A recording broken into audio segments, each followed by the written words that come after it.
another episode on The View with Emmanuel Iheme.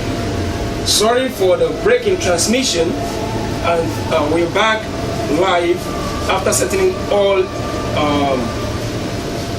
technical challenges. So, Mr. or distinguished Emmanuel Iheme, please welcome the viewers back to the show, please.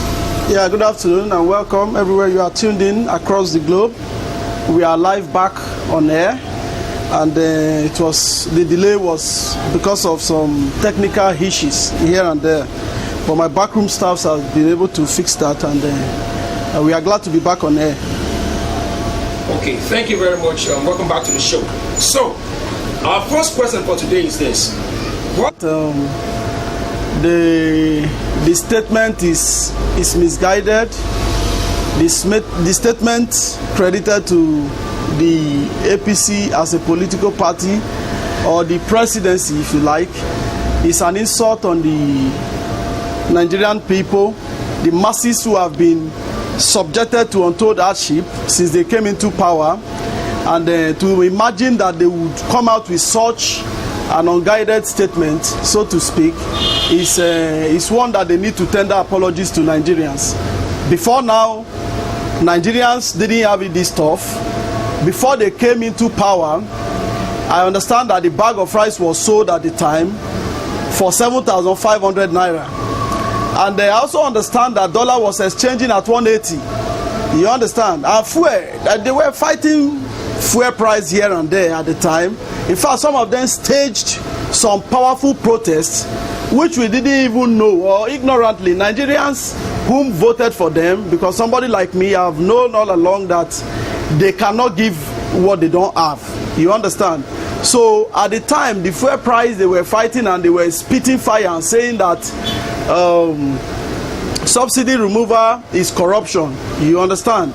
And to imagine that at a time like this, when Nigerians are just even struggling to make ends meet, and in a time like this where pandemic has forced many countries of the world to have a rethink on a manner with which they treat their citizens, a government that prides itself as a change agent would now subject these people further and further into untold hardship, poverty and penury.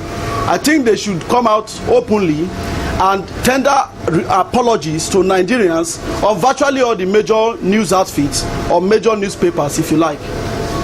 Okay, still based on this particular matter, with the sudden increments without notice, don't you think there's something fishy somewhere? Because at least courts demands that as a democratic country like Nigeria, there ought to be a formal awareness to inform the public that there will be an increment in these prices. So why is it all of a sudden just hiking without notice? It's a sign that the government of the day doesn't care about you. The president, who is more or less the mouthpiece of the people, doesn't come to address the people. You understand? He doesn't care. He sits at the Aso Rock Villa and he makes some laws that looks like you are practicing a military, like a regime. That's why Punch has continued to describe his government as a regime. A situation where you wake up and everything just go. And again, this brings the question, what is the job of labor? Labor was supposed to always stand like a defender of the masses, defender of the people. Labor should always stand and say no when things are going wrong. But what do you have? You have Mwaba. It's taking charge of one. The Labour Party has been politicized. You understand? Politicians has taken over this institution that was supposed to fight for the people. So you have Waba. Yeah.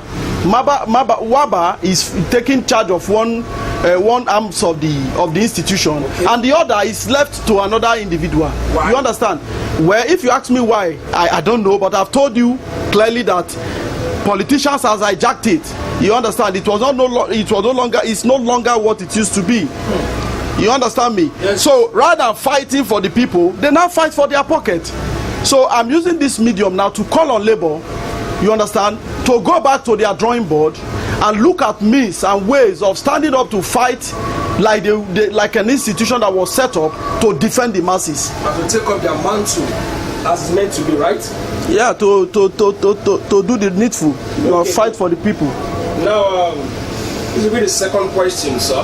The FEC, that's the Federal Executive Council, approves $3.1 billion for automation of Nigerians' custom services.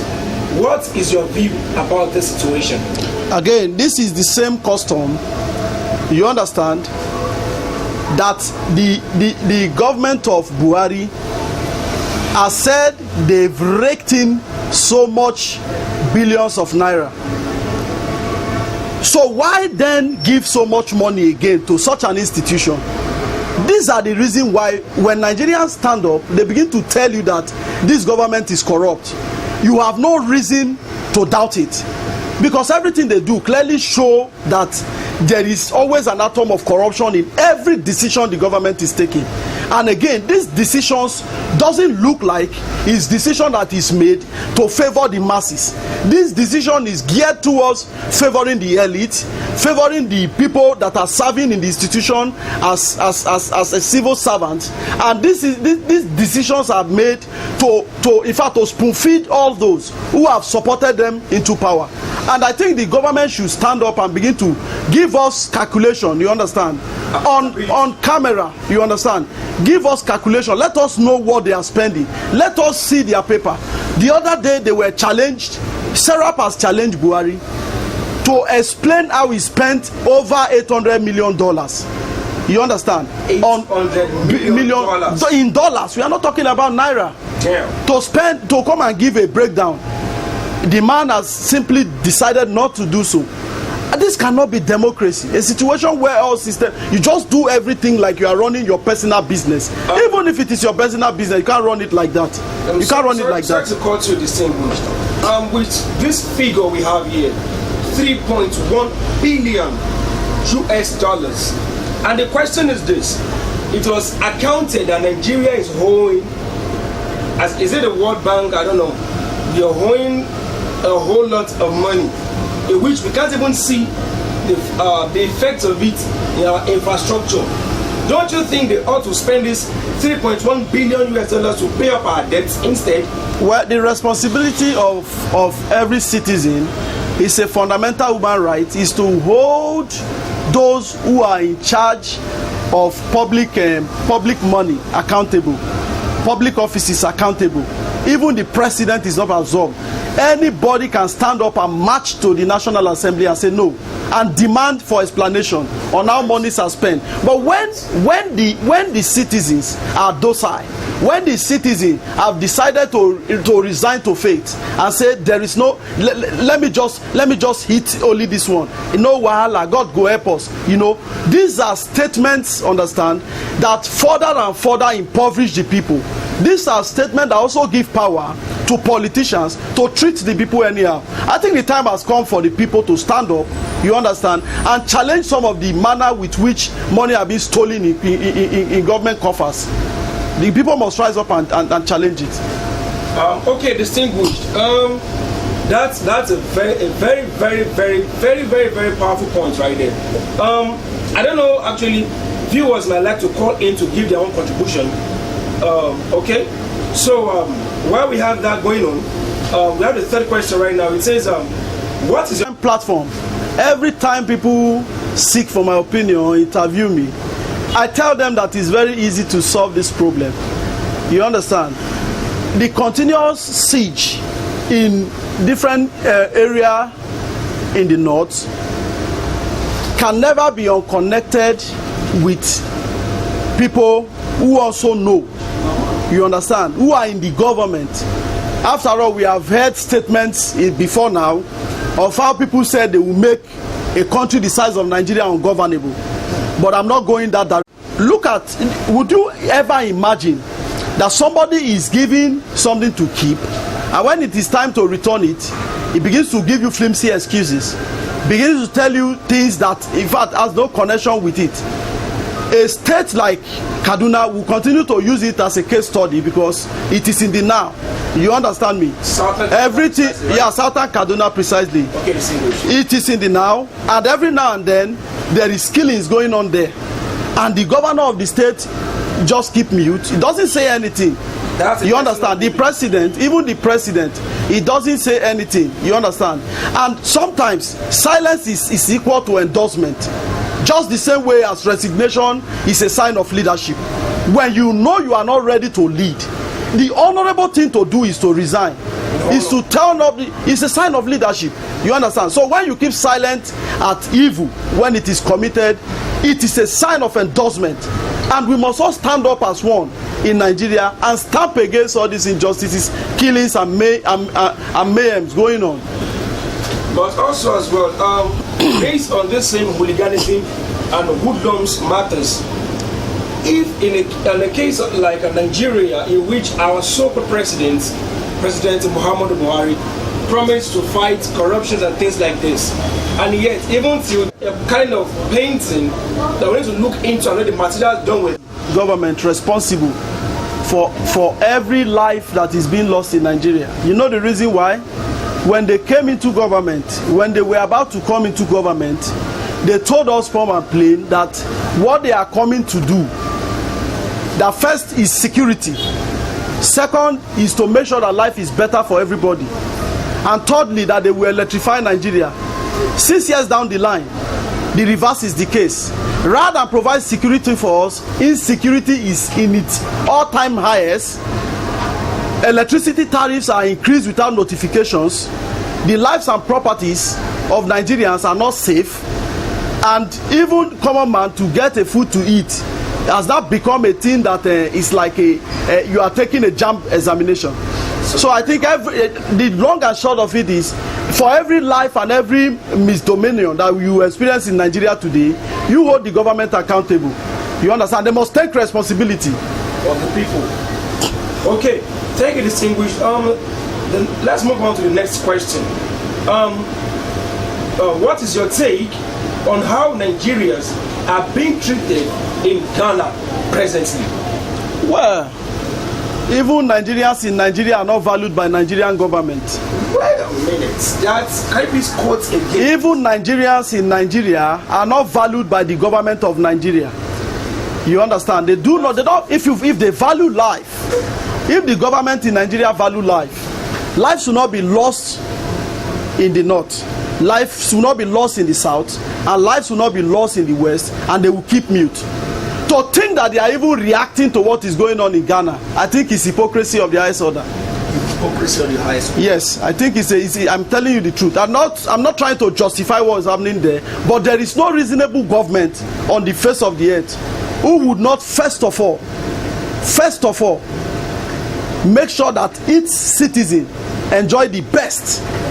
You understand? Be a first-class citizen before strangers will become a second-class citizen. That's why you hear Trump every now and then. He tell you, make American first. You understand? He wants to make American great for the American people. So every reasonable leader must make life easier for his own people, because charity begins at home. Okay, distinguished. I'm still on the same topic. So what could be your suggestion to Nigerians who are now entangled in this so-called Ghanaian case right now?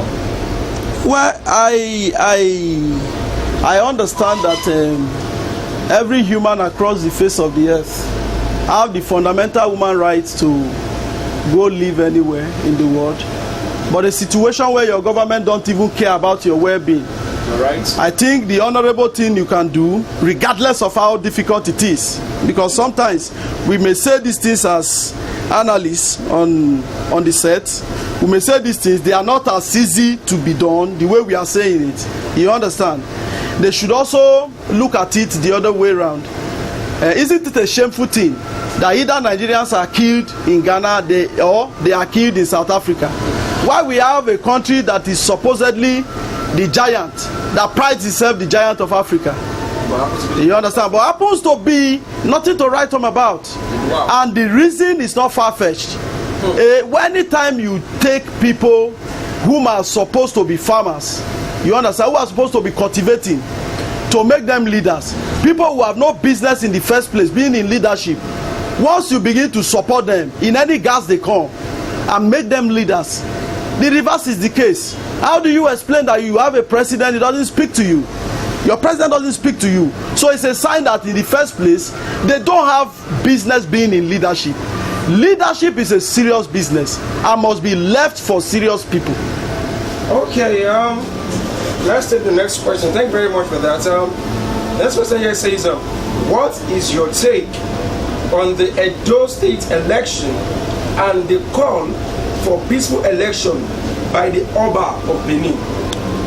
Well, I sometimes look at the gentleman, all the people who have been Obas in the great kingdom of Benin, and I wish we have half that size of number as monarchs across the whole Nigeria. I promise you that everybody would have been respecting themselves. I'm telling you the truth. I watched the way the Oba addressed the issue. You understand? You will see that he stand at the middle. He have no business with anybody. He does not respect you so much so that he will not speak the truth. And he believes that you cannot do him anything. You understand? Over there in the north, when Sanusi tried it, he was dethroned simply because who paid the piper dictates the tune. You understand?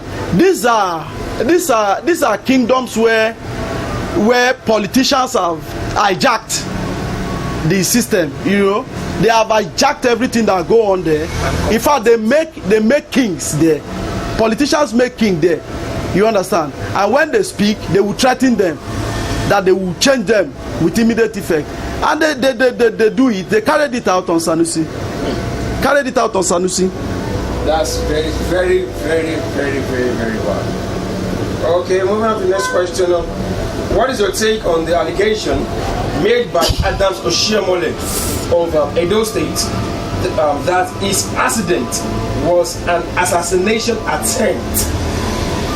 At least he knows so much. If he's able to single-handedly know that an accident can automatically become an assassination attempt, then automatically he should provide the names of people who attempted to kill him.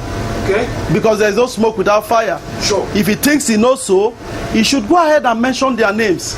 It will be a great delight for the public to know their names and for the institution saddled with the responsibility to protect life and property to take over the case and arrest the people and interrogate them. Okay. The next question I have on the show is, how do you respond to the statement by the former national chairman of the People's Democratic Party, PDP, Dr. Okwesili Eze Nwodu, that Nigeria will break if the Igbo are not given the presidential seat in 2023? I think quite frankly that anytime I hear people say they should give people presidential seats, they should zone leadership position that are so sensitive to some certain part of the country. Sometimes when I listen to it and when I hear it, people say it, honestly, it makes me puke. It makes me puke in the sense that once you do that, you are throwing away the concept of legitimacy to the dustbin.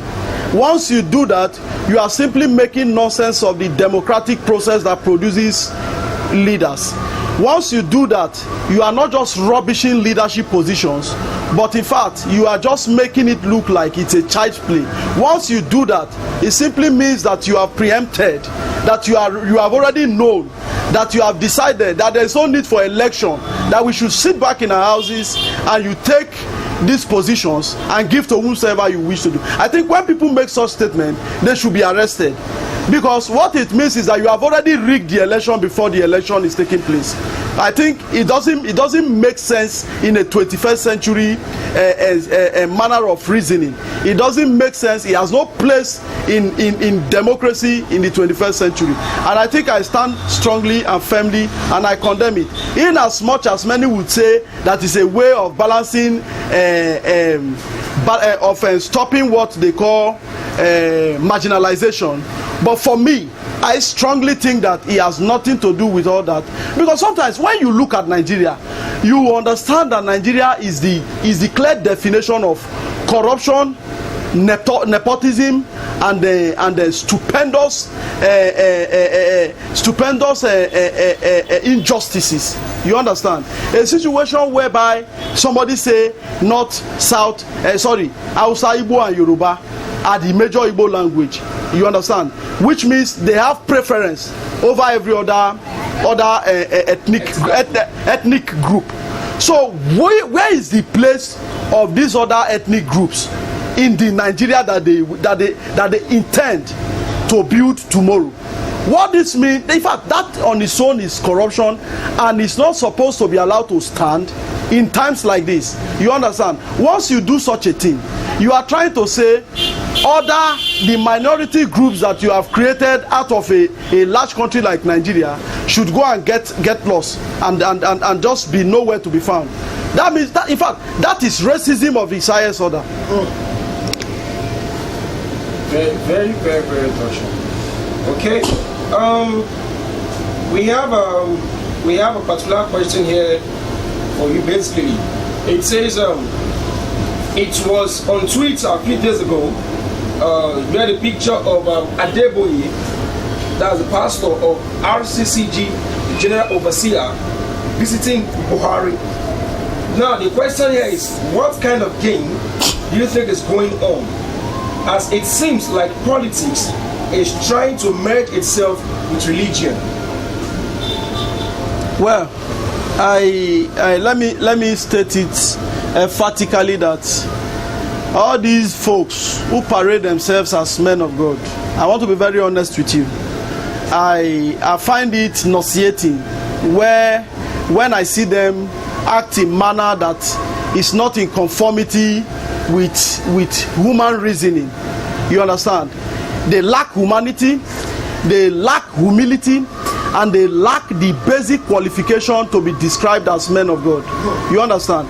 At a time where people were being slaughtered in their droves, in their numbers in southern Kaduna, Adeboye did not stand up to speak. Okay. Kumuyi did not stand up to speak, and Bakare did not stand up to speak, and Oyedepo, they did not stand up to speak, and Apostle Suleiman, all of them put together, they did not stand up to speak. But once you say Kama law, and Adeboye has flew to Abuja, you understand? Is your pocket, what will go into your pocket, more important? You are giving us suggestion that what it is all about, Christianity is all about, is the money.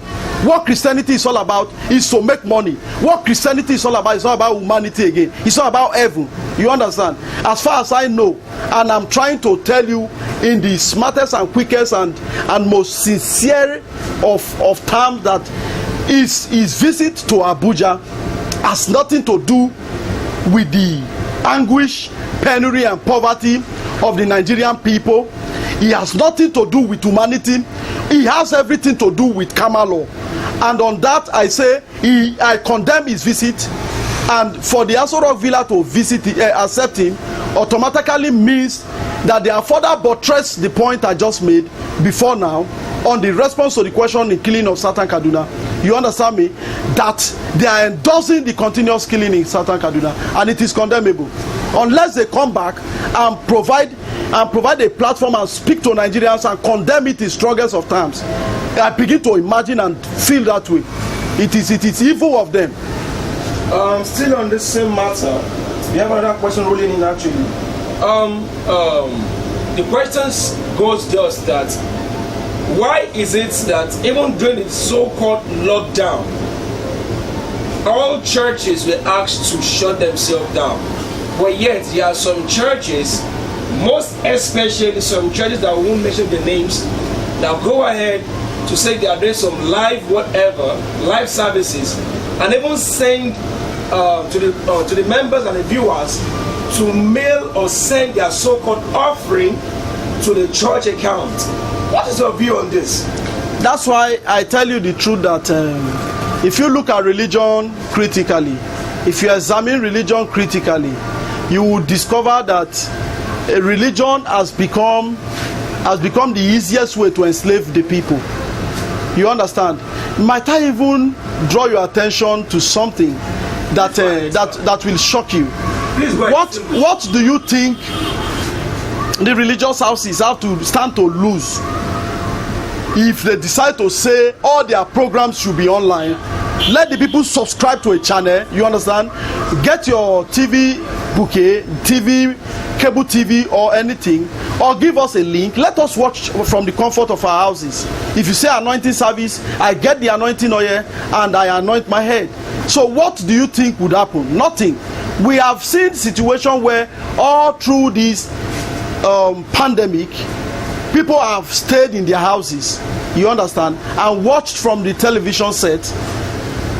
There was no different from what they go and gather every day. And let me even draw your attention to a news that broke. I think I got the news 2 days back. You understand me? That in some parts of US are now moving into stage 4. Australia, sorry, beg your pardon. Australia are moving into stage 4 or COVID, a situation where only one person in the family is allowed to come out to get the basic needs of the family. What is making us think that up until today she has not been invited? And sometimes you look at all of these things. That's why people think that the corruption fight is sectionalized. It's sectionalized. If it was somebody from the West that stole such money, he or she would have been arrested. He or she would have been arrested. So honestly, I think we need to look at these things critically and find a way of making everything to look upright. Some of this money were given to religious houses, for heaven's sake, and this money didn't go directly to the poor. We knew where the money ended up. Okay. Somebody was briefing me some time ago that this money were given to a specific microfinance bank, and they are now giving it in form of loan to people. These things are wickedness. These things are not just corruption. These things are devilish, and I stamp against it in the strongest of terms. Still based on the same issue, actually, like the same so-called Christians use the scriptures for all things. And in the book of Romans chapter 13, it says, let everyone be subject to higher powers. Also, it's also accounted a few weeks ago that a redeemed church on the island, specifically at Legalia Yorinde, was shut down because they broke the COVID-19 laws. What do you say about it as well? Are they trying to tell us now that you can break laws in the name of God or what? Well, I have told you before that as far as I know, the things that are going on in religious houses sometimes leaves you crying. Do you understand me? It sometimes leaves you crying. But I'm here to tell you the truth. The way and manner with which they spend money in religious houses, quite frankly, need to be questioned. Need to be questioned. I'm telling you the honest truth.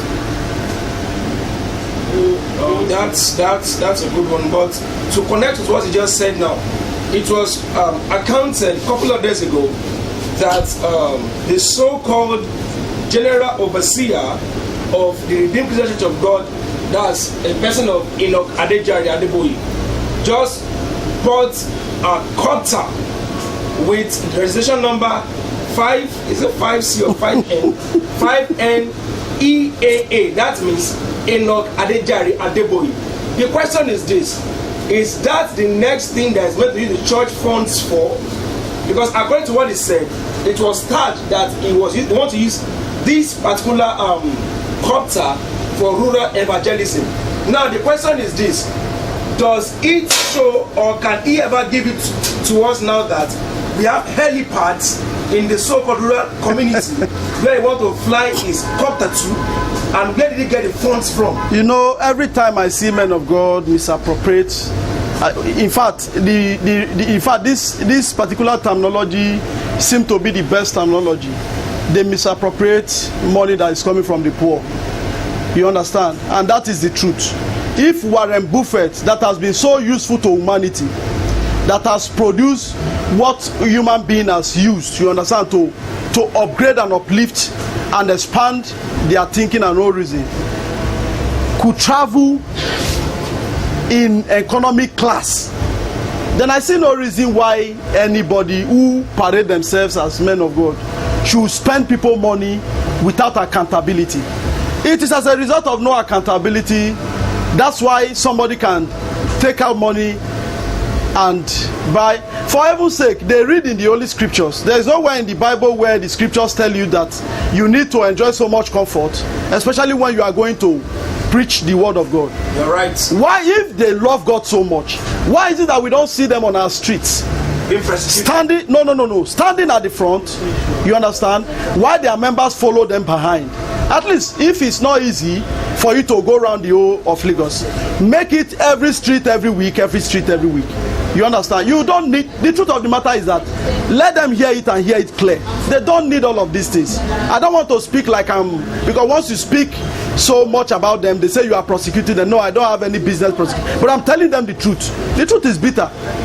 The truth is bitter. They love Nigeria so much, their children don't school here.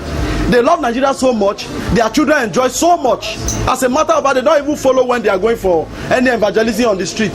They love Nigeria so much and they don't stand up against bad governance. They don't love Nigeria.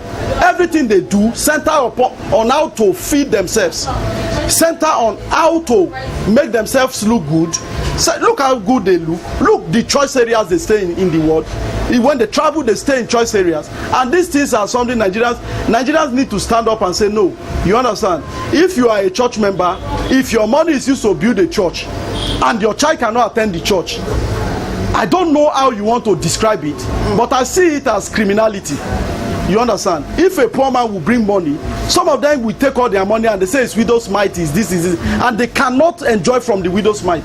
That's corruption on its own. And let's move to the other question, please. Let's still on the same issue actually, because I just popped up right now. Still on this same matter.